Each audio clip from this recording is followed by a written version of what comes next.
Greetings and salutations, everybody. Welcome to the AZA Commander podcast, where we talk about the Magic the Gathering Commander format. My name is the Zombie Apocalypse. You can find my gameplay videos of Magic the Gathering and other games on Twitch and YouTube.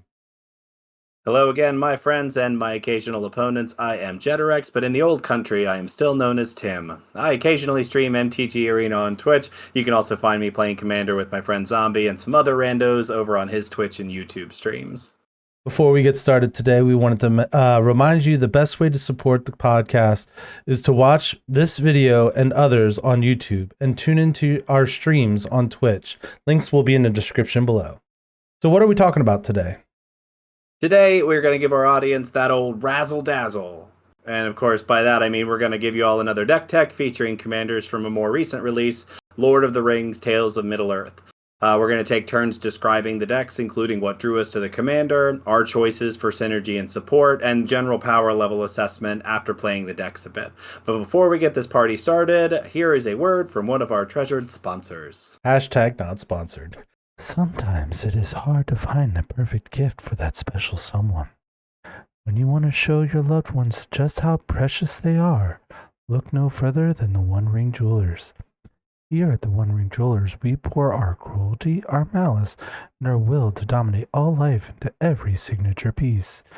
These are no mere trinkets. Compare our jewelry to any competitor, and you will find that we rule them all.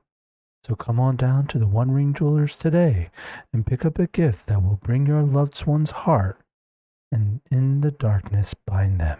Warning. The One Ring jewelry may cause murderous rage, extreme coughing, aversion to potatoes, paranoia, hallucinations, and a repetitive use of the word precious. The One Ring should not be used by anyone who is not a Dark Lord or a Hobbit. The One Ring jewelers are not responsible for any damages or civilization destruction caused by our products. Please use the One Ring responsibly. You know, I don't wear as much jewelry as I used to. I really ought to check that out. So let's dive into this new technology. Zombie, I'm going to let you go first and start by telling us the commander that you chose and a little bit about what drew you to that commander. So today I chose a Bilbo birthday celebrant because I just think his ability of getting to 111 life and then throwing a birthday party sounded like so much fun because I never get invited to those. No. Oh. So I decided to throw my own party. If you look on Moxfield, the name of the deck is It's My Party and I Can Cry If I Want to. That's perfect. That's perfect. That's the best name you can. So Excellent. So the things that attracted me to this deck is I don't have a life gain deck out of the 16 decks that I have, and I thought it would just be a fun idea to throw birthday parties every once in a while. So yeah, and of course the flavor of this is just right on point, and I think most of us agree that that's true about the Lord of the Rings set by and large. Like they did a great job of really pinning down flavorful game states and experiences. So this one really stands out with the 111 life. Very much agreed. So next, tell us about when you introduce this deck, when you do that Rule Zero conversation, what does that sound like? So realistically, I just say it is the fairest life gain deck that you'll find. There's no infinite combos of infinite life. I'm going to do my own thing. I'm going to let you do your own thing. And all I'm trying to do is throw a birthday party. So I might invite you with the bazooka on the board, but you're welcome to come. Let's have a birthday party. I've heard you say this a few times in playing this deck, and the word fair or fair play comes up a lot, and we say it joking a lot. So we got a little bit of context there for what qualifies as fair. But what makes this a fair life gain deck? So what makes it a fair life gain deck is how I'm gaining the life. We'll get further into details later of how I gain the life, but I'm gaining small chunks a lot of times. Like there's no massive, all of a sudden I'm at 111 life, unless if I get like one of my board in the cans, which we'll talk about later as well, but it's all whole bunch of soul sisters just gaining me life. So that's how it's fair. Like I'm doing a lot of things in order to get to that 111. So that's how it's fair.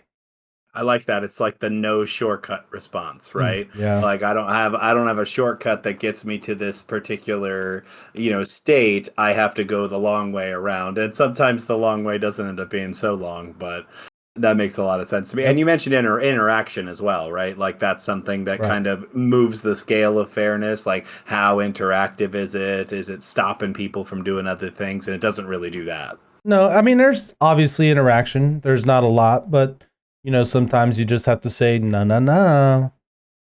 Right. Well, sometimes you have to stop the other person from winning because you want to, right? It's true. I want to win, and sometimes that means I have to stop the other person. Yep. That's basically So it. we've already kind of established this question, but I'm going to go ahead and give you a chance to elaborate on it. So when you think of the theme or a build limit that you applied to this deck, what comes to mind? The only limit that I gave myself is it had to be as fair as possible, and I wanted to use Soul Sisters as the mean um of the life gain, where like when a creature enters the battlefield, I gain a life. Because Bilbo's first ability, whenever you gain a life, you gain that much life plus one. So I figured the smaller numbers a lot of times was going to be faster than I gain 10 life plus one versus I'm going to gain one life 5 times. It's the same thing. So, Right. so that was. Are there can you think of anything that you deliberately didn't include in the interest of making it fair? I didn't add any, like, as I said, no infinite combos where like I can infinitely blink creatures or anything like that, or like Right. so that's really the way I went to do it, or the way I went through that thought process. That I was, makes a lot of sense. yeah, Like because if you have a soul sister and you infinitely blink something, there's your infinite life. So all you yeah, have to do is make sure that you don't put something that does that right, where you have as many ETBs as you want. right. Interesting. Great. So in the next section, we like to break down the deck, into the different kind of component parts that you traditionally see. So we talk about card draw, ramp, single targeted removal, and board wipes. And if there's anything that is unique to the deck, anything that stands out.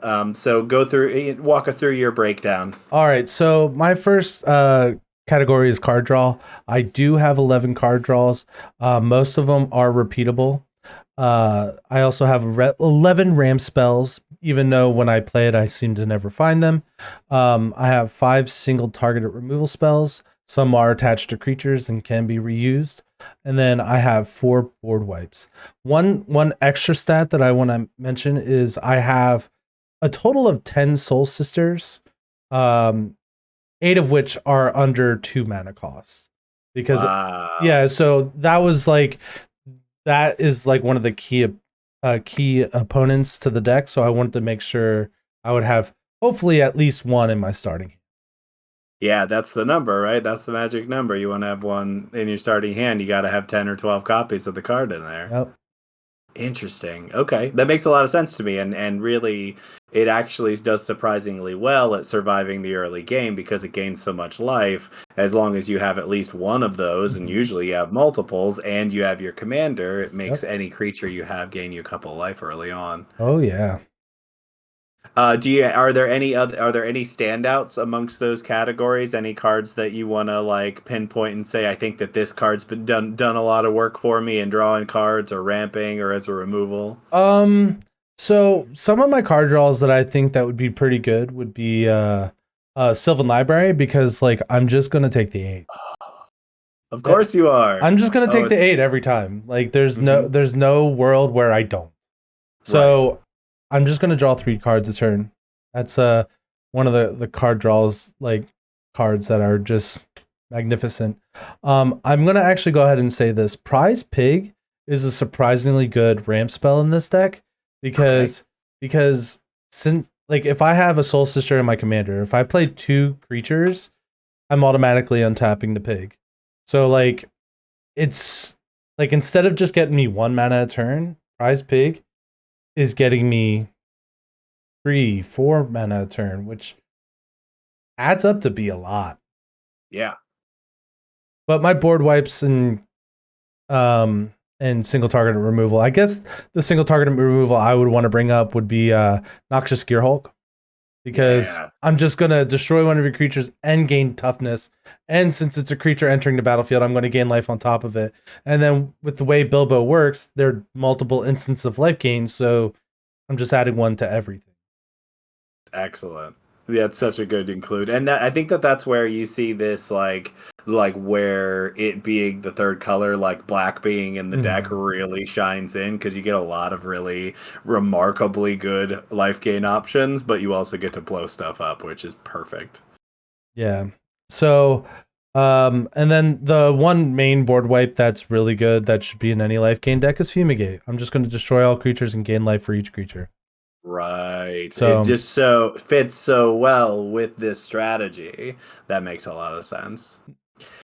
So then the next section, we like to break down what the goals of the deck are. Obviously, when we're building a commander deck, there's usually one over top centralized theme, but most decks require kind of a game plan. So we like to break that down into all the different smaller parts, and then break the decks up into sections to kind of look at those different goals. So, Zombie, what do you consider to be the separate steps and goals of this deck? So I brought like 4 goals to the top here. The first goal is to get to 111 life as easily as possible, or as fair as possible. The second goal I have is my life game payoffs that are backup to the birthday party. And then goal number 3 is a board in a can, like cards that will put a lot of creatures with just one card. And then the last one is the birthday party and how I win with my birthday party. Oh, right. To get to 111 life. So cards that I'm using to get there are all the Soul Sisters, and that's just a category of cards that if you're a Magic player, if you've been playing long enough, you hear that a lot. But the first one is Soul Warden. This was the first card that had this ability. That's why it's the Soul Sisters, because on the arts, they're usually all women. So Soul Warden is whenever another creature enters the battlefield, you gain 1 life. So with Soul Warden, Essence Warden, and there's one last one here, Soul's Attendant. They all gain life for whenever any creature enters the battlefield, another creature specifically. So that includes creatures that my opponents play. So that's why I put them at the upper echelon. I have a couple of others that do the same thing, but it's only for my creatures. So those are the main Soul Sisters that I'm looking for. But I have a couple other life gain cards that have really overperformed while playing it. And for some reason, I get this card every game, and that's Sunscorched Regent. That card is absolutely wonderful. It's a 5-cost dragon. It is 3 and 2 white. He is a 4/3 flying dragon. Whenever an opponent casts a spell, put a +1/+1 counter on it, and you gain 1 life. So when I'm playing this with Bilbo, I gain 2 life and put a counter on it. And it turns out people cast spells in Commander. Lots and lots of spells. I mean, quite a lot. Yeah. Almost every time that I've seen it, it gets up to like 25 power. And then I don't attack with it. I just sit back and just be like, you attack me, I might come back at you with it. I use it as like a deterrent versus I'm going to nuke somebody with this thing. But like, it's a great blocker. I gained so much life from it. And it has been an all-star. And the last card I want to mention that's gained me a lot of life, because it really, really does, is Whip of Erebos. It says creatures you control have lifelink. And then the second ability is I can pay 2 black and 2 and tap it to return target creature card from your graveyard to the battlefield. It gains haste, exiled it at the beginning of the next end step. If it would leave the battlefield, exiled it again, and I can only activate it as a sorcery. So like, it just gets my creatures that I like want to get back for a turn. And then with everything having lifelink, like I block a lot because sometimes my creatures get incidentally big and I'm just going to block with a really big creature and just gain even more life. So like I might be at 90 life, but if you attack me, I'm going to be over 111 and you're just going to lose anyway. So it definitely changes up the math really, really a lot. It's remarkable when the life gain is not just like, obviously we have to get our opponent's life total down. That's how we're going to win a lot of the time is just regular old damage, get their life total down to 0. So in this case though, it's like the life is not just stopping the other person from getting to the victory. They know that once you get to a certain amount, you're going to be able to trigger your commander and win right out of nowhere. And that, I think, it does change the calculus, and it changes the way that you have to consider those things. Does it make sense for me to attack you if you're just going to end up netting more life? Does it make sense to block if you're just gonna gain all the life? All those things really have to factor into it. And with Sunscorch, I've seen this come up the couple of times I've seen you play this deck, and it's remarkable to me how long this stays on the battlefield. Like, people just do not respect it as much as I think they should. And it's one of those, like, the card's only worth like 25 cents. It is, but it is in a game of Commander remarkably powerful because of that multiplayer format. Yep, having 3 opponents, even though I call you my friends, we're all here. Right. Hey, we're both.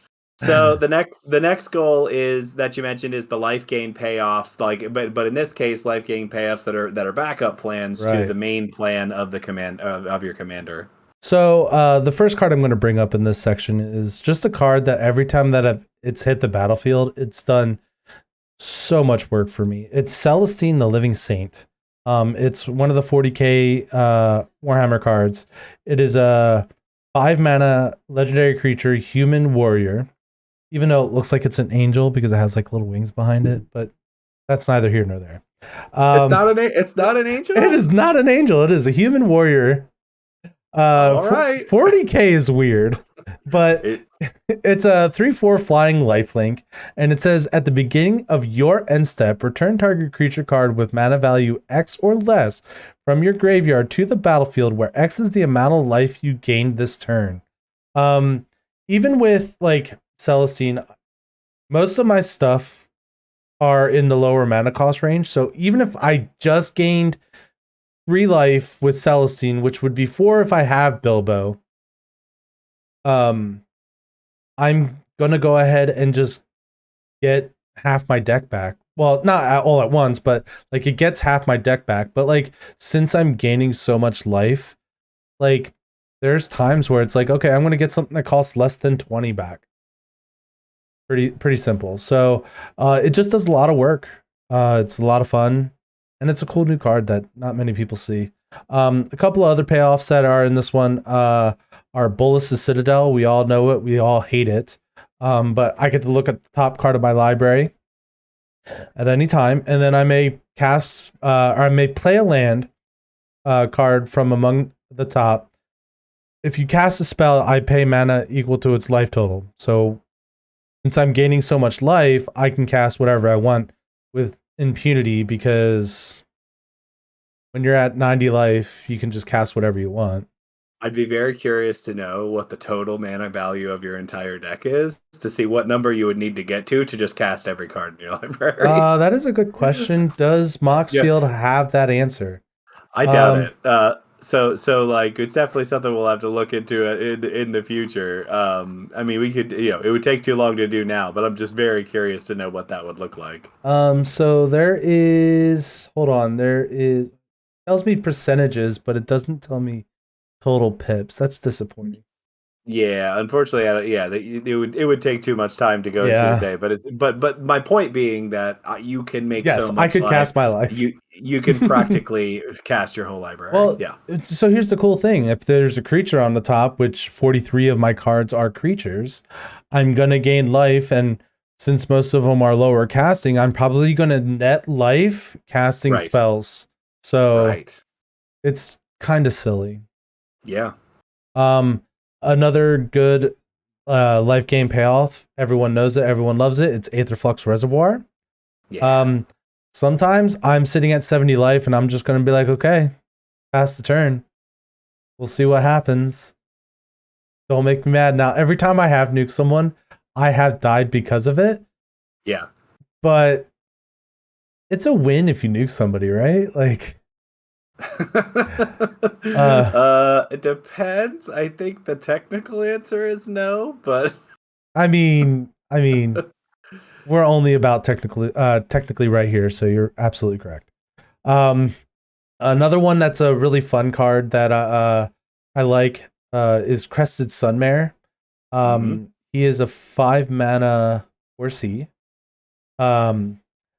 He is a 5 mana 5/5. Other horses you control have indestructible, and at the beginning of each end step, if you gained life this turn, create a 5/5 white horse. So if I have any Soul Warden, if you play a creature, I'm getting another 5/5. If you like, there's just so many ways for me to gain life in this deck, and I do it on other people's turns too. Yeah. And like the chances of me not getting a horse is more likely than me getting the horse. Or I said that backwards. Right. I am more likely to get the horse than not get the horse on every turn. Right. So, and the last card I want to mention is a good payoff. Even though this is more of like an engine piece, is Well of Lost Dreams. It's a 4 mana do nothing card at first, but whenever you gain life, you may pay X, where X is the amount of life you gain, or pay. It's really tiny here. Whenever you gain life, you may pay X, where X is less than or equal to the life you gain. And then if you do, draw X cards. Sometimes, I can, and since I gain little life in little increments, I can just, okay, I decide I want to only draw 1 or 2 cards this time. Right. See what I get, and then I can choose to do it again on the next trigger, even though like there's still stuff resolving, which is really cool too. I have always struggled with this card, and I think that part of it is solved by what you're describing here, is that this deck gets so much incidental life gain that is relatively low, like 1, 2, 3, over and over and over and over. And that is a reasonable number where if you end up having just a little bit of mana left, like maybe you're leaving that 1 mana up, you're leaving that Path to Exile open just to make sure you don't get killed out of nowhere. But then you get to that third opponent's turn and they play a creature, your Soul Sister triggers, and you don't need that mana anymore. You're drawing that extra card. Right. There's just so much incidental life gain here that this card actually works. I can't tell you how many times I put this in a deck and tried really hard to make it work, but this is a dedicated life gain deck, and this is where this card belongs. Oh, absolutely. And it also helps that I have like 30 cards that say you gain life. So sure. So just imagine in a magical Christmas land where I have a Sunscorched Region and a Well of Lost Dreams, and I just say go. Yeah, that's a little bit like, am I gonna pay the one? You just flip Ristic Study on its head. Mm-hmm. Whenever anybody plays a spell, I could pay 1 and draw a card. I like it. I like it a lot. So the third goal that you mentioned is the board in a can, and this is getting multiple creatures for a small investment or just for 1 card to kind of spread out your board, get you lots of life. So what are the standouts in this goal part? So I have 3 cards in this this part here. The first card I have is Farmer Cotton, and he is a green and a white, an X. Once I find him here he is. Whenever Farmer Cotton enters the battlefield, create X white 1/1 white halfling creature tokens and X food tokens. So like I could just take a turn off by doing anything else, gain 20 life, and I've gained so much life on other people's Farmer Cottons too. Yeah. I mean, if someone over here, I'm not going to mention any names. If he didn't kill my commander on turn 5, I would have won on turn 5. Because that guy played Farmer Cotton, yeah, for a significant number. And I'm like, okay, I'll gain. And he had like so I had my commander out and a soul sister, and there was I think I played an Alheimer's Archive too. So like I'm doubling my life that I gained on top of, so like for every one halfling that he made, I gained 4 life. And it was just okay, I'm at 130. Please don't kill me. Yeah, Farmer Cotton has proven to be a really spectacular card in Commander, and I have a deck that runs it, but I think that the longer that card is around, the more people are gonna see it as just, I mean, because it makes 2 mana, whatever the colors are. Obviously, they have to be in your color identity, but 2 mana plus X to make X creatures and X food or X artifact tokens. Right. There's a couple really important qualifiers in there.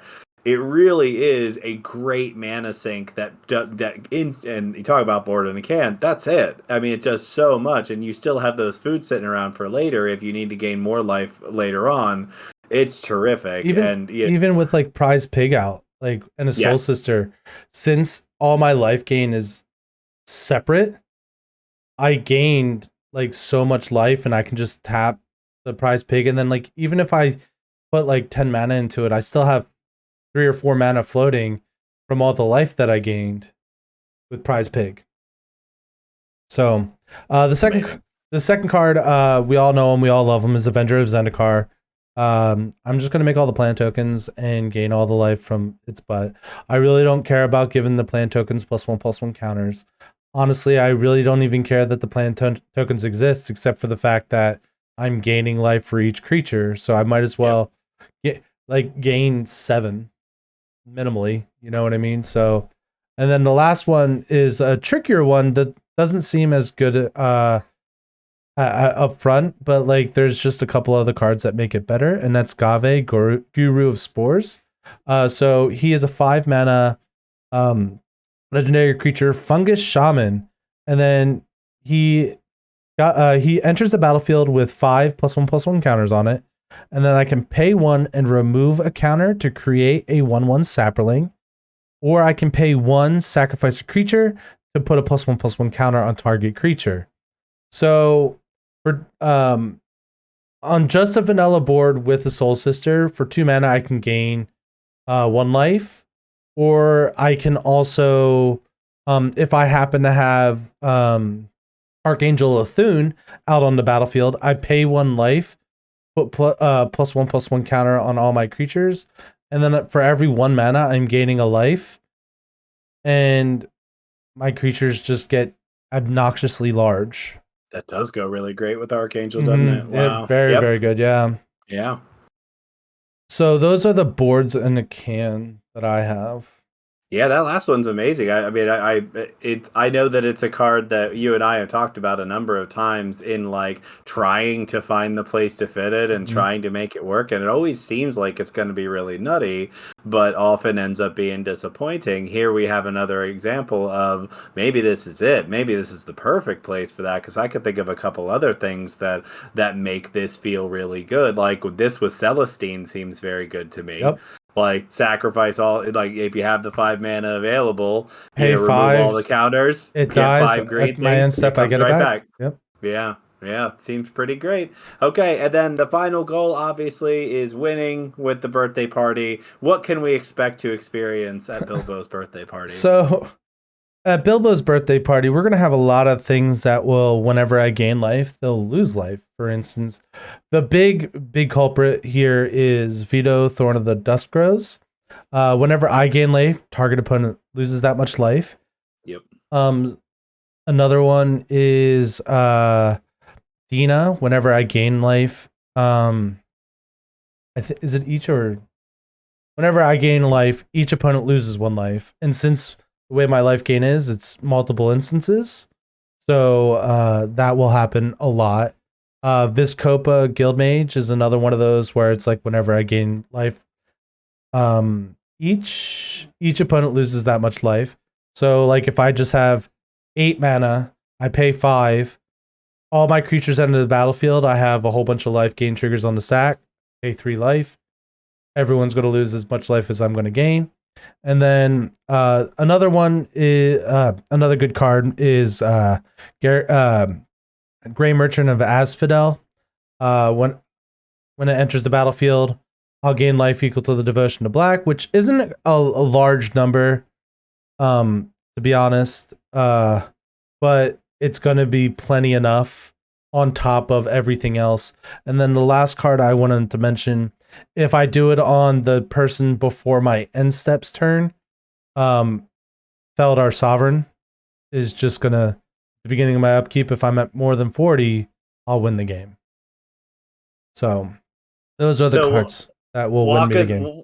So walk us through it, like, because I want everybody to kind of imagine what this looks like. So you get to 111 life, you activate Bilbo, which means you search your library for any number of creatures and put them into the battlefield. That's right. For any number and put them into the battlefield, right? So on a generous day, I'm gonna have maybe 6 or 7 creatures. Say, whenever I gain life.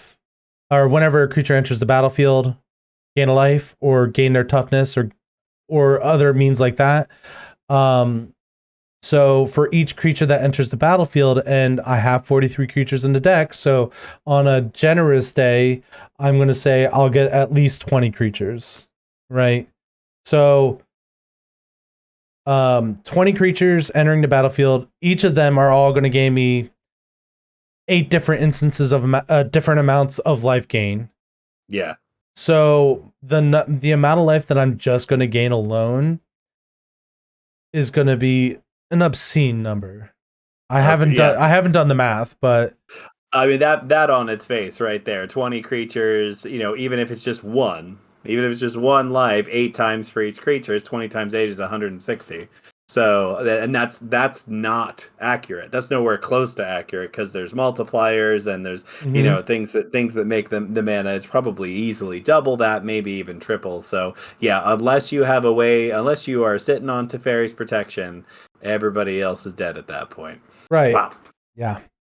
So next, I'd like to talk a little bit about strengths and weaknesses of the deck. You have had a little chance to play it. You've actually played this one a handful of times at this point. Yeah. So tell us, what do you see as the deck's strengths? What do you see as its weaknesses? So one of the strengths that I think about this deck is it's a very easy deck to pilot.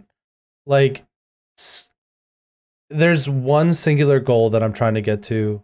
And that's to get to 111 life.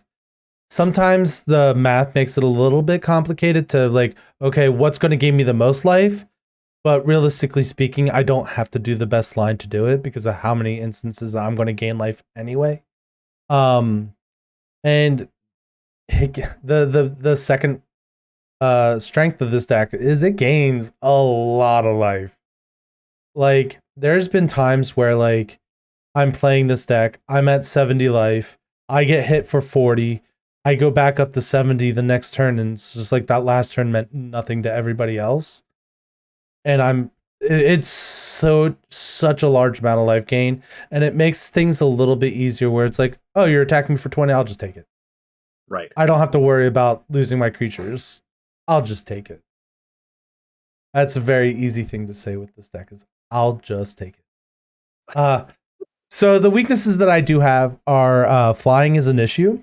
I don't have very many creatures that fly. I don't interact with boards all that much, so flying creatures will get through.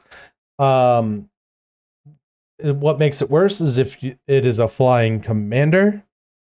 21's still a very easy number to hit if your creature is unblockable, or like commander damage is a huge problem. There's nothing I can do to fix that unless if I wanted to make the deck less fun to play against, and I'm not willing to do that. And then the last problem that I've noticed that this deck has is there's not a lot of haste enablers. So like I don't have Lightning Greaves, I don't have Swiftfoot Boots. So like my commander kind of has to stick around in order for me to activate the ability. But usually I play them early enough, and then either people are trying to beat me down enough that I don't get to the 111, or I just pray they don't have removal for when it's important. So those are the weaknesses that I have in the deck. So Yeah, I was just thinking. I actually wanted to pull your deck up and look at it here because of that. Because it made me think of something that you could potentially put in there, and it may have already suggested it before. But we'll come back to that here in a second. So we are. This is a perfect segue into the last part of your deck tech today, which is cards to consider. What are some things that we each pick a card and say, hey, can you what do you think about this? And the one that I'm going to bring to the table today is Beacon of Immortality. So it is 5 and a white. It's an instant. It reads double target player's life total, shuffle Beacon of Immortality into its owner's library. So my question is, I think it's pretty obvious why I would suggest this. Yeah. In a game of Commander, 6 mana to gain 40 life, assuming that you haven't gone below your starting life total yet. And in this case, if this deck's gained 10 life, 11 life, it jumps you forward 50. So this has a massive opportunity for quick life gain, getting to you that number. My question for you is, does this qualify as fair? It's a very fair thing because like there's counter spells, there's things that change the targets of those spells or abilities and stuff. So like you can just change the target to you. And it also costs 6 mana. So that means I'm taking a turn off to just gain life and doesn't develop my board, where like the life gain that I have kind of like develops my board as well. So it makes it a little bit a little different, really. But I think it's something that I might consider because like the few times that I've played it, I mean, this deck is mana hungry, since I'm playing so many things. So for the 6 mana, it makes it a little bit tricky, but the card I'm gonna suggest costs even more mana, which is funny. But so tell us about that. What are you thinking about that? So my card I wanted to add was Approach of the Second Sun. I think it's just another alternate win condition that's fun to have. And I think usually when you're playing Approach, the gaining life the first time around doesn't really matter to the person that's casting the spell. They're just going to cast it and then get to the card again. So for me, gaining the I think it's 7 life. If Approach of the Second Sun was cast from your hand, or you've cast another spell named Approach of the Second Sun, you win the game. Otherwise, put Approach of the Second Sun 7th from the top and you gain 7 life. So, like, again, it's not like a crazy huge number. It's only 7. It like I draw a lot of cards. The One Ring is one of the card draw cards in my deck, and I'm out gaining the damage that it's going to deal to me. And when I'm playing this deck, it's getting to turn 10, right?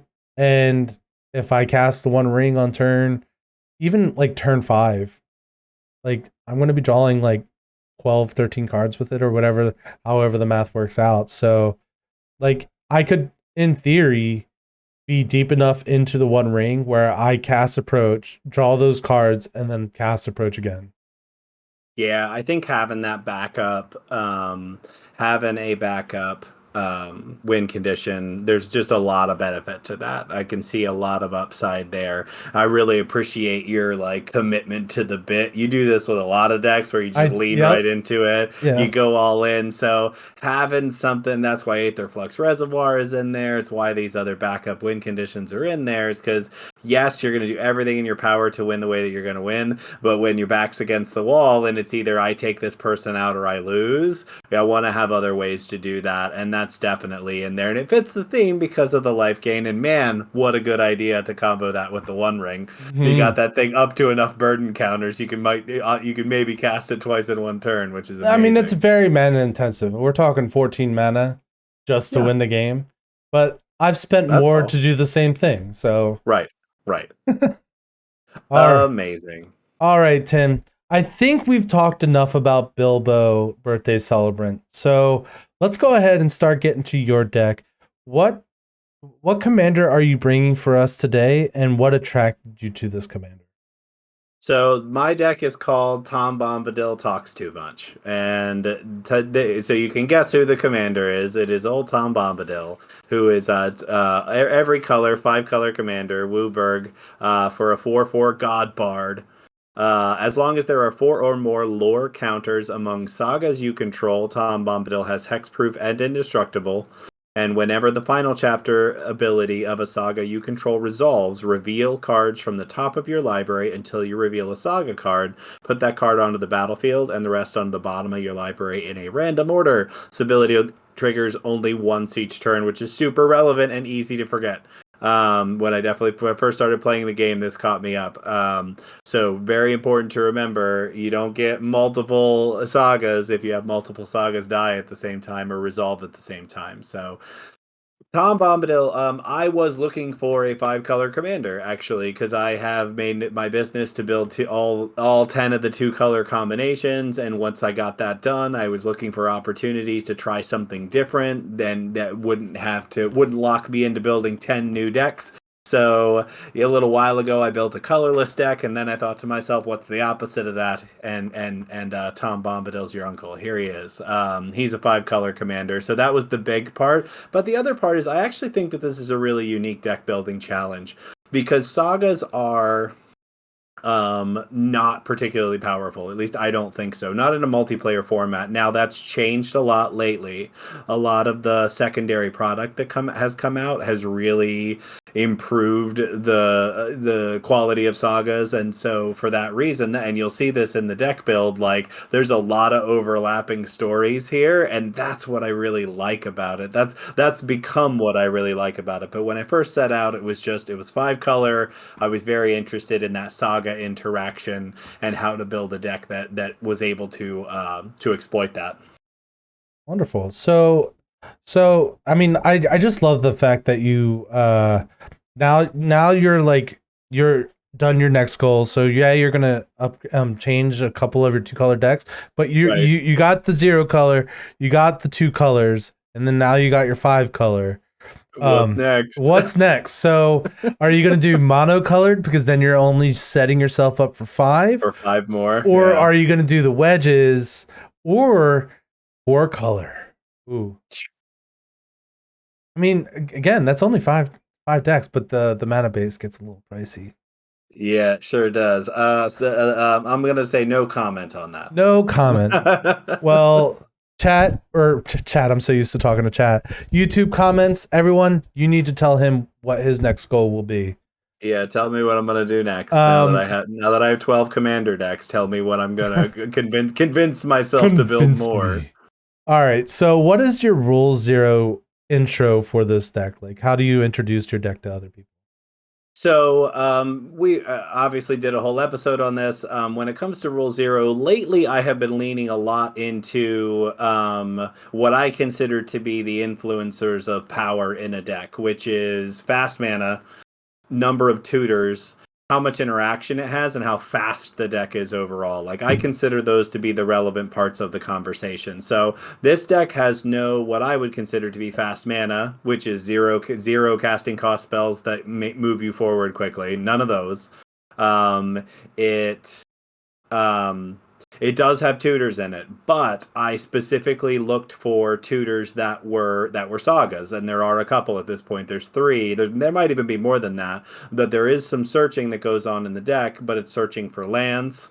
It's with flavorful. land spells. It's flavorful stuff. And that's been my goal lately. Like, I'll only put tutors in the deck if they very much fit with the theme. And in this case, there are 3 sagas that have various different kinds of tutors on them, and so I think those are appropriate. So I talk about number of tutors, I talk about how fast it is, and that is to say, it's going to spend the first 3 or 4 turns trying to ramp and trying to set up. It's not doing anything till turn 4 or 5 most of the time. The scariest thing it can do is, because it's got an enchantress backbone, it can get a couple enchantress pieces out quickly and start drawing cards quickly. But even that, it's not dedicated enchantress, so it's not like most of the enchantress decks you would play against where you always have one. It sometimes has one, so speed wise it's not it's not particularly fast either. And I guess the other part is this has come up recently, and I'll talk a little bit more about this later. I think it's important to identify like this deck can be a little circular. It has a lot of game actions, and it can be I can take long turns as a result of that. I try to move things along as quickly as I can, but it is a deck that if you let me get a big board state, I'm going to do a lot of different things, and that can be very confusing. Yeah. It does not have any infinite combos that I am aware of. Yeah. Yeah, that's one of the things with like building a new deck. Sometimes it just accidentally happens and you just don't know it yet. Yeah, I mean, I've got Displacer Kitten, so there's probably an accidental one in there. Yeah, Displacer Kitten's pretty terrifying. So, was there any theme or build limit that you applied to it when you were building the deck? So obviously sagas, I ended up with the actual number of enchantments, not counting enchantment creatures in the deck, is 31. I'd have to go through and pick out how many of those are not sagas, but I think it's a single digit number. So there's at least 20 plus sagas in the deck. And really, I wanted it to do that. I didn't want to make it so that it was like sagas were an afterthought. I want them to be front and center. So I really tried to include as many as I can. And recently, I've been trying to find saga replacements for some of the non-saga things that are in there. If there's something that does a remotely similar thing, Right. I want to try to find that. And I'm going to continue to do that, even if it means removing really powerful cards like Sylvan Library and Smothering Tithe. If I can find saga versions of those that are, performing a similar function but are less powerful, I think I will at some point make those changes. So that's a build limit, is that I'm always looking for how can I get as many sagas as possible into this deck. And then I'm hoping that this is a really like future forward deck. As we have seen with the inclusion of Universes Beyond and these different intellectual properties, we're getting a lot of sagas. And you can see it in the deck list that there are sagas from, all the magic flavored sets, but then Lord of the Rings and now Doctor Who. Mm-hmm. And we know we're going to get some more in Fallout. Oh yeah, And we know we're going to get more probably in every single IP that we do. So it's really going to make this deck even more flavorful that this bard from the Lord of the Rings universe is telling stories about all these different universes. All and the multiverse. I love that about it. I'm hopeful that I will continue to be able to weave cards into that to have all those things fit together. I'm hoping that in the near future that there's enough universe beyond sets that you can take out all the Magic the Gathering ones and only have universe beyond sagas. That's next level right there. But to answer your question from before, there's only 5 enchantments in your deck that aren't sagas. Yeah. That aren't in the enchantment only section. Right. That aren't creatures and aren't sagas. Right. So, so this is around to the point where we usually go to our breakdown of the deck build. So we normally go over card draw, ramp, single target removal, and board wipes. What do you got for us? So it's always challenging in Commander to identify dedicated cards in each of these categories. Card draw in particular, there's lots of things that you could consider to be card draw because it definitely nets you extra cards, but I tried to keep it as simple as possible to be more exclusive than inclusive. Right. So I got up to about 9 cards that definitely have draw a card on there, and a lot of that has to do with the fact that there's Enchantress pieces in it. I was about to say, I feel like most of your card draw would be your Enchantress pieces. Enchantress pieces. It's true to some extent, but there are some really terrific sagas that draw you cards, and I'll highlight just one of them, for this section, and it's called the Bath Song. And it's an uncommon saga. It seems really, really innocent. So it's 3 and a blue. So it might seem like a lot, but I promise you it's really not. So both of the first 2 lore counters, the first 2 chapters say draw 2 cards and then discard a card. And then the third chapter, shuffle any number of target cards from your graveyard into your library, add 2 blue. So that seems great to me. It really is. And you have one Enchantress piece in place. This is draw 3, ditch 1 when it first comes in, which I That absolutely seems really love. good. And then you get the incidental one later, and then later it shuffles. And this deck has something of a little bit difficulty, like getting stuff back from the graveyard. It's not really built to do that. So shuffling stuff back into Yeah. the graveyard feels just as good because what the deck does do is draw a lot of cards. So Bath Song is really terrific. There's another one I wanted to point out that I think is, it's kind of lower power if you look at it on its face, but I actually think that it comes out. It's called Love Song of Night and Day. And it's actually got read ahead, but I don't think you ever would read ahead this. Very specific circumstances, maybe. But the first chapter is you and target opponent each draw 2 cards.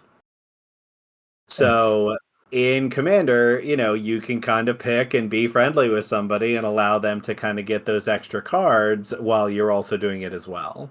Ramp is the big one, and Zombie and I looked at my deck list before we started talking today, and we both came up with like 17 or 18 cards. There's the traditional dedicated ramp because it's a 5-color deck, so Farseek, Kadama's Reach, Nature's Lore, Rampant Growth, like all of those are in the deck because I need to make sure that I'm able to get to 5 colors.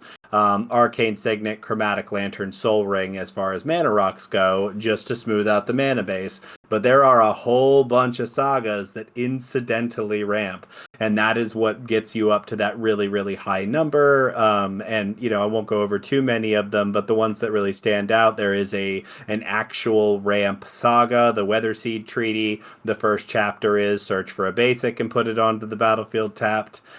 So the deck is capable of getting it to trigger more than once. So if you get this on the battlefield and you're capable of sneaking things out, you can get that to trigger more than once. And then, of course, there are a couple sagas that have incidental as well. Yeah, Ramp's one of those things that are really easy to accidentally have a lot of. Like, yeah, I mean, you have sagas that put lands from your hand into play. You have other things that allow you to play additional cards. So, like, it's really easily to accidentally have 18 ramp spells in a deck like this. And the same is true about the other things, about single targeted removal and board wipes. So I do have 1 Path to Exile in the deck because I think it's a smart thing to do. It's adorable. To have that 1 mana remove a creature that's really going to end the game for you kind of thing. I originally had it and Swords of Plowshares, but I took 1 out because I had so much targeted removal in the sagas. So there are a number of sagas that blow things up as part of their lores. One of the one that comes to mind first is Binding the Old Gods. This was a standard staple for some time. 2, a black and a green. The first chapter destroys target non-land permanent. So it's not even just creature removal. It's anything that's not a land, which is very, very useful. There's a few others, but that one really stands out. And then board wipes. Both of the board wipes are sagas. One of them is the one from Lord of the Rings, 1 ring to rule them all. Second chapter destroys all non-legendary creatures. It's a little conditional, but I think that really what I'm trying to avoid is getting run over by a wide board. And most of the time, if somebody's got a really wide board, it's traditional creatures, not legendary creatures. Obviously, if I was playing against a Legendary Matters deck, this card would be very bad. And then the new one is from the Doctor Who set. It's just the Night of the Doctor, where the first chapter is destroy all creatures. Yeah. So, what's the main goals of the deck that you have for the deck for us today? So I broke this down into 4 goals, just like you did. The first one is just that sagas are enchantments. So let's talk about enchantment support. What are the things that is the engine of the deck? Is because we have Enchantments Matters cards. Those cards are obviously going to be good because I want to have as many sagas in play as I can get. So the goal 1. Have enchantment support cards in play. Goal 2 is have sagas that interact with the board, that change things, that impact what's happening, that help me stay stable and not die, basically. Goal 3 is make sagas do cool things, and that is where we start getting into the how do I interact with the sagas to make them trigger multiple times, to recur them, to really abuse the fact that they are what they are and they work the way that they work. And then finally, in the fourth section, I just did finishers. Like, these are the things I see as these are the cards that are actually going to win me the game, which I consider to be one of the struggles that this deck has, is actually finishing the game. So you were mentioning enchantment support cards. Like what kind of enchantment support cards are you looking at here? So the first list is just card draw. We talked a little bit about this. This is what we mean when we call things Enchantress pieces. This goes back to Verduran Enchantress, Argothian Enchantress. These cards that when you play an enchantment, you draw a card. Each of these wordings is a little bit different. Some of them happen on cast, some of them happen on ETB, and there's a pretty solid argument that each of them are good for their own reasons, and that's why I think it's good to have both.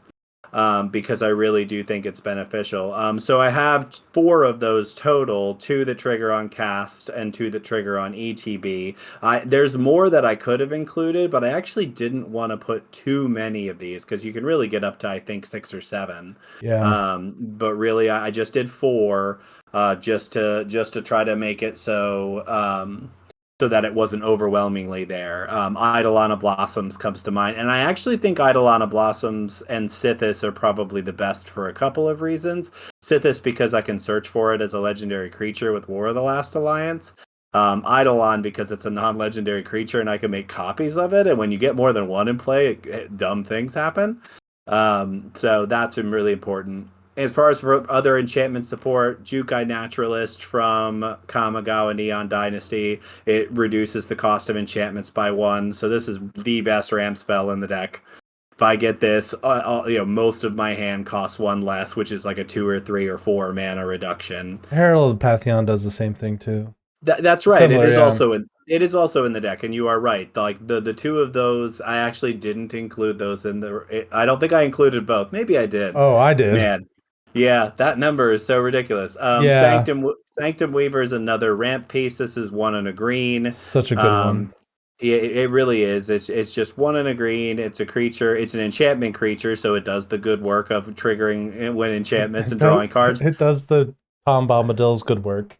Right, and it is tap and add X mana of any one color where X is the number of enchantments. So this doesn't help you get your commander. But this does help you cast your 4, 5, and 6 mana sagas by tapping 1 creature. That's the way that I look at it.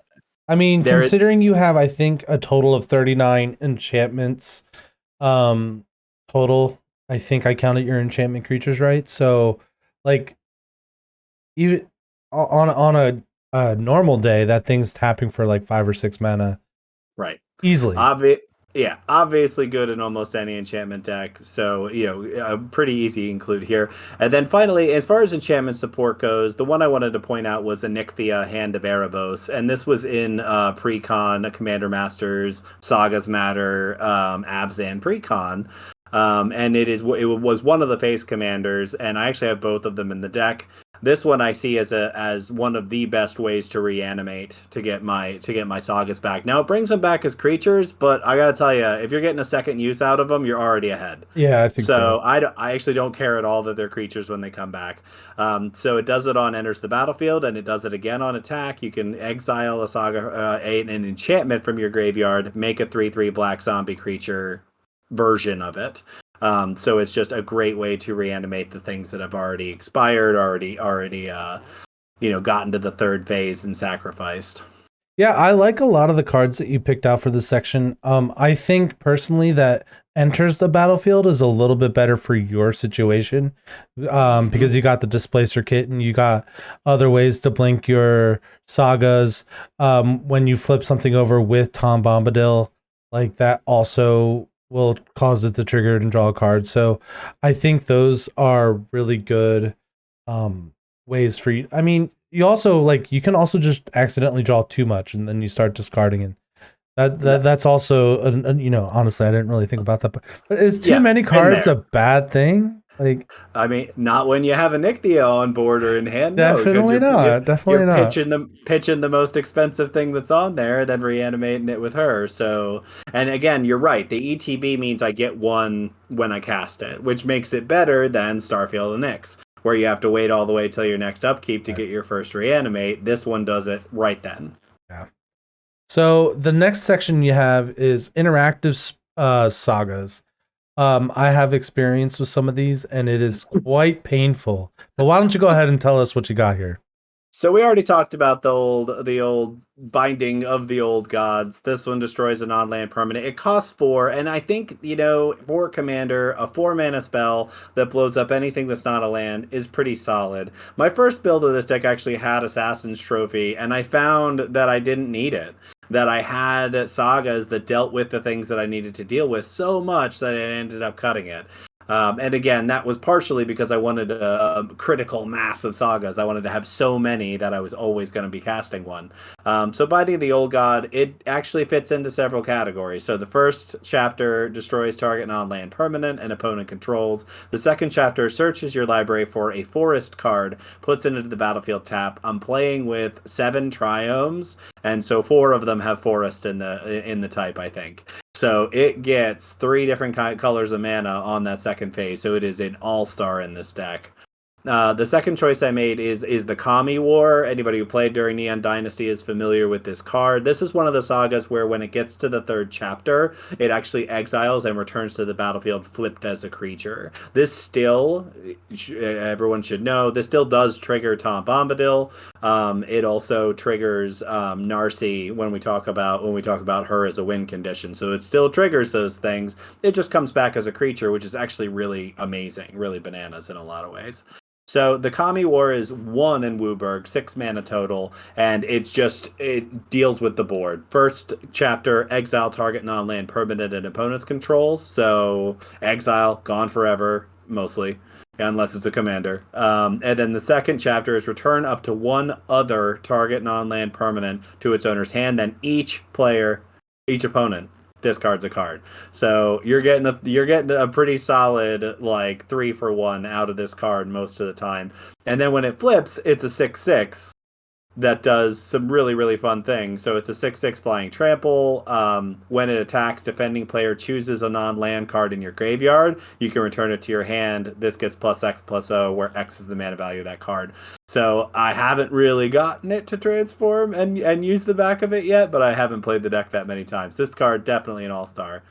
And then finally in this section, in the interactive sagas, I can't say enough good things about this card. It is a pet card of mine. I think it's amazing. And it's called The Princess Takes Flight. And this is 2 and a white. Chapter 1 is exile up to 1 target creature. Chapter 2 gives a target creature +2/+2 and flying till end of turn. And Chapter 3 returns the exiled card to the battlefield under its control. So you don't have to read into that too deeply to understand that if you can get the first chapter of this to go off and then blink it or sacrifice it, that creature never comes back. There was mistakes made one game. So real quick, I decided to be greedy. So on turn 5, I had my Bilbo and I was at over 111. He puts the Princess Takes Flight onto my commander. I'm like, all right, I'm going to be sneaky and just let it come back in for free. Nope. Someone then bounced it to his hand. He didn't even do it. Someone bounced that back to his hand, so I never got it back. Yep. It was a sad day. It was the saddest. My birthday party got rained out. It was my party, and I was going to cry.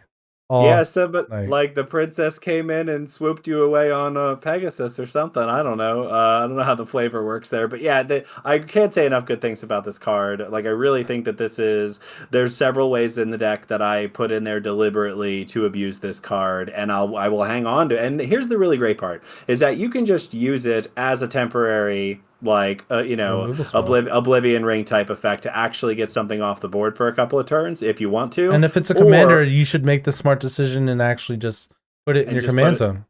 Which makes it a straight up removal spell. Yeah. Because really, when it comes to your commander, you really shouldn't take the risk. And almost every time I've seen somebody do that, almost every time I've seen somebody choose to leave a commander in exile, thinking that they're going to get it back, it does not work out well for them. So my question is, do you think having as many interactive sagas that you have, do you think it's ever a problem flipping over into them with Tom Bombadil's ability, or do you think you have a good balance where most of your sagas do not interactive things? I mean, so I said I think the number that we came up with was six single targeted removals. That might be off by a little, but so let's assume that there's six targeted removals. Well, 5. Right. Yeah, 5 sagas that do it. Path is one of them, so there's 5 sagas that directly target. I mean, am I going to be playing against 3 people that don't have a board state? That's true too. There's almost always going to be a target. And in fairness, Kami War, Elspeth Conquers Death, Binding of the Old Gods all hit just about anything. Okay. Like they're conditional, but their condition is less restrictive than it sounds. Like Elspeth Conquers Death, permanent, CM mana value 3 or greater. Any permanent, mana value 3 or greater. One of them's a non-land permanent. Kami's a non-land permanent. Now this one's a creature, but that's the game. People play creatures. So actually, to answer your question a little better, what's really scary is when you flip Tom Bombadil or when you do his ability and you flip into a board wipe. Yeah. Like that's the tough part. So there's not a lot of ways around it, and it hasn't actually happened to me in a game yet, but I know that it's possible. It's kind of why I included the ones that I did, but I really wanted to I included the Knight of the Doctor because I wanted to have one actual destroy all creatures, no conditions, Right. saga, and they printed one, so here it is. All right, wonderful. And so make sagas do cool things. What I mean, sagas are cool on their own, but what more cool things can we do with sagas? So I'm going to talk about 3 different things here. One of them is interacting with the number of lore counters on there. Mhm. And there's a lot of different ways you can do this. I originally played with some proliferate cards. I found that I wasn't crazy about. I might try that out again later, but I wasn't crazy about how it worked. Like I played with the blue card that when you cast a non-creature spell, you proliferate. So the difficulty with this is it only moves in one direction, right? Like you can only add more and you can't subtract. So I'm not sure if that's really the way that I want to play it. It is certainly an option. So what I ended up with, the first one that I think is amazing is called Scholar of the New Horizons. I'm pretty sure this was a Commander pre-built card. So it's 1 and a white. It's a 1/1 ETB, so with a +1/+1 counter. Activated ability, tap it, remove a counter from a permanent you control. Search your library for a plains card and reveal it. If an opponent has more lands than you can put it onto the battlefield tapped. If you don't put the card onto the battlefield, put it in your hand. So with sagas in play, this card digs a plains out of your library every turn. Seems pretty good. So it really is, and again, it searches for plains, and there are a lot of triomes in the deck, so there are a whole lot of plains, and there's triomes, and there's dual lands. I mean, Shocklands, right? yeah, like shocklands and things of that nature. So you can get a lot of versatility out of this in terms of the color. So not to mention the fact that you can get a saga to re-trigger the first or second or whatever chapter you want it to. As often as you wanted to every turn if this thing lives. This one is the all-star, definitely the best. Second is Goldberry River Daughter, 1 and a blue for a 1/3. First ability, tap, move a counter of each kind not already on Goldberry from another permanent onto Goldberry. So when you're dealing with sagas, if Goldberry's already got a lore counter, she can't grab another one. Second ability is a blue and tap it. Move 1 or more counters from Goldberry onto target permanent you control if you do draw a card. So it's kind of a cha-cha. It's a 1-2 dance. Yeah. And it's one of the reasons I'm not super fond of the card, but it does draw you a card on one of those pieces of the dance. Yeah. So it pulls a lore counter off of a saga, allowing you to trigger it again. And then most importantly, as we'll discover later, being able to move that counter onto a saga, add instant speed on somebody else's turn, means I can trigger Tom Bombadil on somebody else's turn. Mm-hmm. That seems Which is pretty good. There's not a lot of opportunity to do that, so that's why that one has earned a spot so far. I'm not convinced it belongs, but next is a brand new card from the Doctor Who set. I was so excited about this. Someone else recommended it to me after we played our last round with this, and it is Barbara Wright from the old school Doctor Who. I can't remember the name of the deck, but the old school Doctor Who deck, the Fourth Doctor. So Barbara Wright is 1 and a white, 1/3. Sagas you control have read ahead, and what that means is you can start a saga on whatever chapter you want to. So that means that you can cast a saga, go directly to the last chapter, and immediately have it resolve. So what that means with Tom Bombadil is you can play a saga that costs 2, immediately have it resolve, and immediately flip off the top of your deck into your next saga. If you add on to that the ability to do it on other people's turns, you can actually get more triggers out of Tom Bombadil, which sounds like maximum fun to me. Maximum fun activated. And then finally in this section is Displacer Kitten. We talked about it a couple of times. Again, you know it, and you have feelings about it, I'm sure. Meowsers. Displacer Kitten is really, really powerful. This deck casts a lot of non-creature spells, and blinking a saga resets it. So if you have something like the Princess Takes Flight, you have some way, and you cast a non-creature spell, say an enchantment, a saga, I don't know.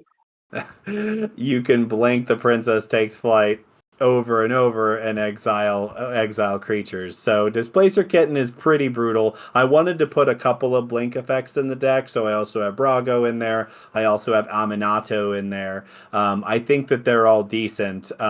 So this one obviously gets a target on it, and it's fairly easy to remove. So this one, if not dealt with, though, it makes the deck do very cool things. I just hate how something so cute is so vicious. I love that. No, I don't. Maybe that's just me being a cat person. Here it is for posterity. I'm a cat person. So I'm a doggo person. I was petting a doggo earlier. Yeah. So and then the last category, we got our finishers. I know some of these finishers you got in here are pretty freaking cool, so I'd love to hear about them. So I'm going to talk about the boring one first, actually. I had it in a different order, but the boring one is Archon of Sun's Grace. It is the Pegasus that makes more Pegasuses whenever you play enchantments. And I actually think that, because it's a constellation effect, so it's not when you cast them, it's when they ETB. Mm-hmm. So you really can create a pretty abusive board of flying lifelinking Pegasi very quickly in this deck with Tom Bombadil triggers, with blinking the sagas. So I wanted to have something that just actually created an army for me, and created an army that was difficult to deal with. So this is a holdover from my old Enchantress deck, but it's also a really inexpensive card money wise. It's less than $1, and I like it a lot. I think it's a fun card. Yeah, especially with all the blinking you do. I think it's a very good way to end the game. And I gotta have them, right? You gotta have something in there. The next one is the Other Face Commander from the Commander Masters pre-built Narcy Fablesinger. 4 mana, 1 in Abzan, white, black, green, 3/3 lifelink. Whenever you sacrifice an enchantment, draw a card. When the final chapter ability of a saga you control resolves, each opponent loses X life, and you gain X life, where X is that saga's mana value. So I see a world where this is just incidental and slowly churns people down, but there's also scenarios where if this is on board, and along with a couple other pieces, Barbara Wright. with Barbara Wright in particular. So the combo, as I see it, is Narcy Fablesinger, Barbara Wright, a graveyard full of sagas, and Dance of the Mance. Oof. I reanimate all of the sagas, I immediately read them all ahead, and they all immediately expire and do, can I get to 40? Somebody to death. Yeah. I think I probably can. So that is definitely a way to win. And then the last one is again a new card from Doctor Who, which I think this card is amazing, and it's called Genesis of the Daleks. It's 4 black. It actually has 4 chapters. The first 3 are create a 3/3 black Dalek artifact creature token with menace for each lore counter on Genesis of the Daleks. Mm-hmm. So we have to remember there that means that the first one gives you 1, the second one gives you 2, the third one gives you 3. So remember, if we have If we have the Scholar on board, we can stop it at 3 and have it hit 3 every turn for a couple of turns in a row and end up with a whole lot of Daleks.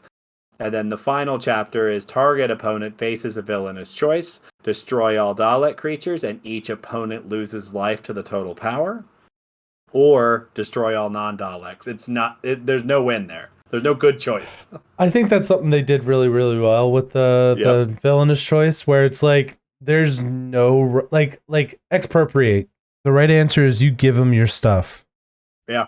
With the villainous choices that they have, there's no right answer. The choices that you have to make are so brutal on both sides, but they're fair too. Like, yeah, it's just they did such a good job with that. Absolutely. So the next part of our conversation is to talk about the strengths and weaknesses of the deck. So what do you got coming for us, man? What's the deck do well, and what kind of could it work on? So I think that we have talked about this a little bit in the podcast. I got a cat in front of my microphone. We have talked about this a little bit in the podcast recently about how we really build for play recently. Like, we want to have a fun game. We want to do like over the top ridiculous things. So we don't want to be crippling to the other players. We don't want to make them not have not have a good time. So I think because of that, we have less streamlined builds, and for that reason the Dexter power level is slightly lower, and I think it's a good thing. I really do. Like, I think building to the middle has proven to be very, very fun. So the strengths of this deck is that it's actually a lot more interactive than you might expect. And I traditionally don't put a lot of interaction in decks because of that reason. I don't want to hate somebody out of the game, but the incidental nature of the interaction in this deck makes me feel a little better about it. I think it makes other people feel a little better about it as well. Because the feeling is we don't want to play no interaction, but we want it to like make sense and not be overwhelming. So I think it's the right amount, but I think that this deck has a sneaky amount of ways that it can interact, and I think those are really good. And they always interact with board state. I guess that's one of the things I want to get at is that I'm not really like not countering stuff. I'm not doing that kind of thing. I'm just always interacting with the board. Except for when you do. Right. But that's just it. Like I said, I'm not countering things. In this deck. Right.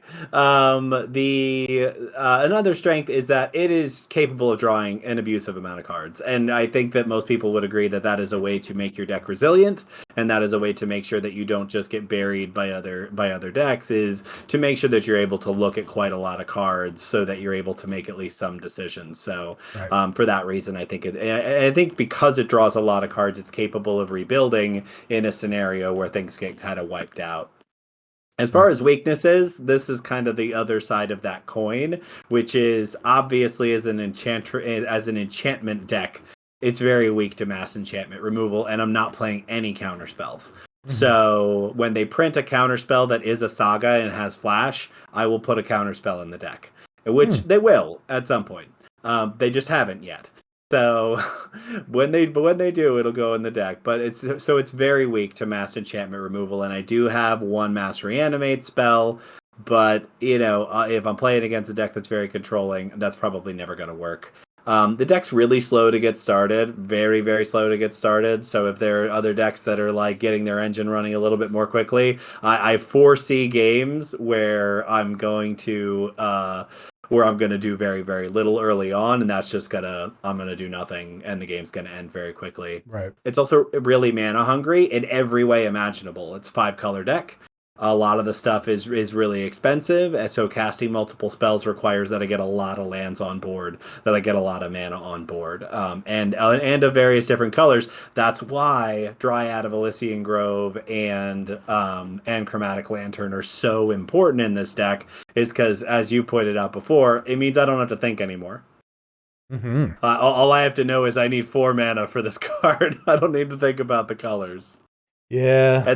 And then finally, and this is just for the players, this deck has a lot of game actions, so it can take a long time for me to take a turn, and it can kind of feel like I didn't do anything.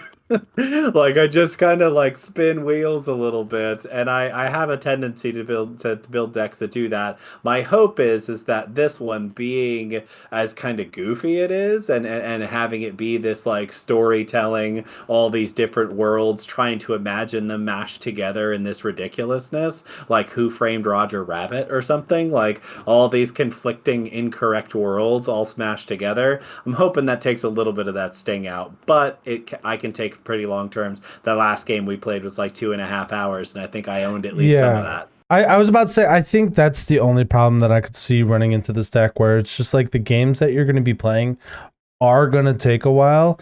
Not because you're like searching your deck or anything, but like just like, okay, this saga I need to change to 2. This saga I need to change to 3. Okay, what order are they going to resolve in? And there's just like a lot of thinking and stuff that is involved when you have so many things going on at once. Like it's the same kind of concept with Planeswalkers. There's just less choices, but there's still choices and lots of choices. And I have a feeling that's the only problem that I could see playing against this deck.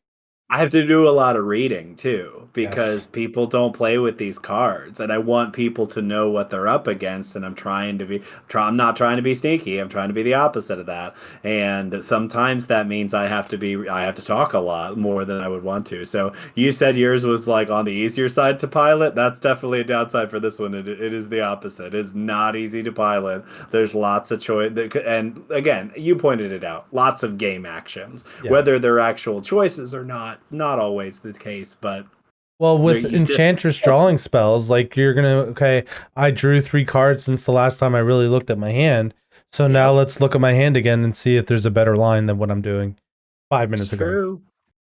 So around this time we start talking about cards that we would put into each other's deck, and maybe changes that we could put into the future. So what card did you choose to put in for yourself?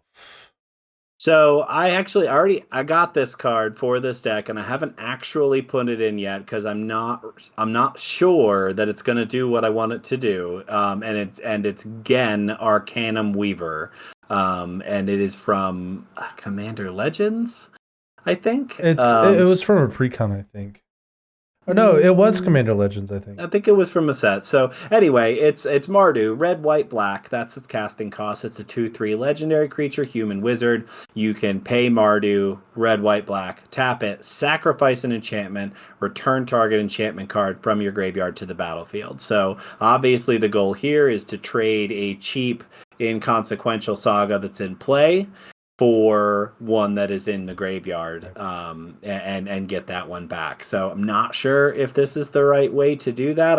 I had said before I had Starfield and Nyx in the deck at some point. I'm actively currently looking for what's the right card for reanimating enchantments. And again, not mass reanimation, but like singular instant speed. Yeah. Like this does that as long as it stays on board. Yeah. I think it's one of those things that's super mana intensive as well. So like it is. Like it's very specific colored mana, and I think it could do good things where it's like, okay, I'm gonna get rid of this bad saga, and then I'm gonna have Kiora the Sea God or whatever it's. Yeah. Yep. Like it's a good way to cheat mana costs and stuff. So I think it's a good choice. But the choice that I came from is from the Doctor Who set, because this Doctor Who set is so flavorful and so much. In fact, I'm rewatching this show because of this. But the card that I chose was Ian Chesterton. I probably said his name wrong because I'm bad at reading. but he is a science teacher, and of course he is. I'm hoping there's other cards with science teacher on it. But anyway, it says each saga spell you cast has replicate. The replicate cost is equal to its mana cost. So replicate is when you cast that saga, copy it for each time you paid its replicate cost. Copies of permanents enter the battlefield as tokens. So you're not creating tokens in this or anything like that. So token doublers don't affect this. Not that you had any in the deck, but I just wanted to clarify that for people that are listening. But like just casting a saga and then getting a second copy of it seems like a cool idea. The more I look at it, I got some Doctor Who cards to put into the deck when the set released a week or so ago, and I definitely looked at this card, and it's not, and again, cost-wise, dollar-wise, not an expensive card. I looked at it, and I didn't end up pulling the trigger, but the more we talked about it a little today, and the more we talk about it, the more I think I feel like I kind of like this, because the cheaper sagas in particular, there's a whole bunch of 3-mana sagas that all feel very good, and they all feel very good with this. So would I cast Fable of the Mirror Breaker twice if I had 6 mana? Yeah, I think I would. I want to go into Magic Christmas Land because you do have 19 ramp spells in the deck. Right. Do you imagine having 2 Genesis of the Daleks? Right. Like, that just seems like a lot of fun. Making 2 Daleks, then 4 Daleks, then mathing is difficult, 6 Daleks. Right. And then after that, they both have to choose, like you probably choose the same person twice, and they'll just choose the same thing. So like maybe, I don't know, but I think it's fantastic. I would love to see, 2 of any of the crazy big sagas that you have. And I mean, the last game that we played, you had like 20 something mana. So like, what's stopping you from getting 3 of them or 4 of them? Like you have the ramp. I think it's just a fun add-in that would make things very silly. But I totally agree. The one that comes to mind for me is Birth of the Imperium from 40K. Yeah, because it makes a 2/2 white Astartes warrior with vigilance for each opponent you have. So the first thing makes 3. So if you doubled this, you get 6 things, and then everybody sacrifices 2 creature on the next turn, and then you draw 2 cards for each opponent who has less creatures. Man, that sounds spicy. The more I think of the replicate, the more I like it. But here's another thing that works really, really good with the card that you chose too, because you just sacrifice the token. You don't really lose anything, and then you're getting enchantment from your graveyard back into play. I mean, here's the most beautiful thing about that is you're absolutely right, and I think the reason again could be good is because it is instant speed, so you can let the third chapter hit the stack and then sacrifice it 2 again, so you're not losing anything. I mean, it makes a lot of sense to me. And if you resolve it right too, you could have the token copy go on the stack first, so then the second one after it resolves, it's in your graveyard, and then you can get that same saga back. Tricky Magic rulings. I love it. Timing rules. All right. Well, speaking of timing rules, it is that time. As they often say, all good things must come to an end, and also this has to come to an end. So, to our friends and our opponents, we say thank you kindly for spending time with us on the AZA Commander podcast. I'd like to remind you all again, you can support this show and all of our other content by watching this and other videos on the YouTube page and by checking out our streams on Twitch. You can find all those links in the description.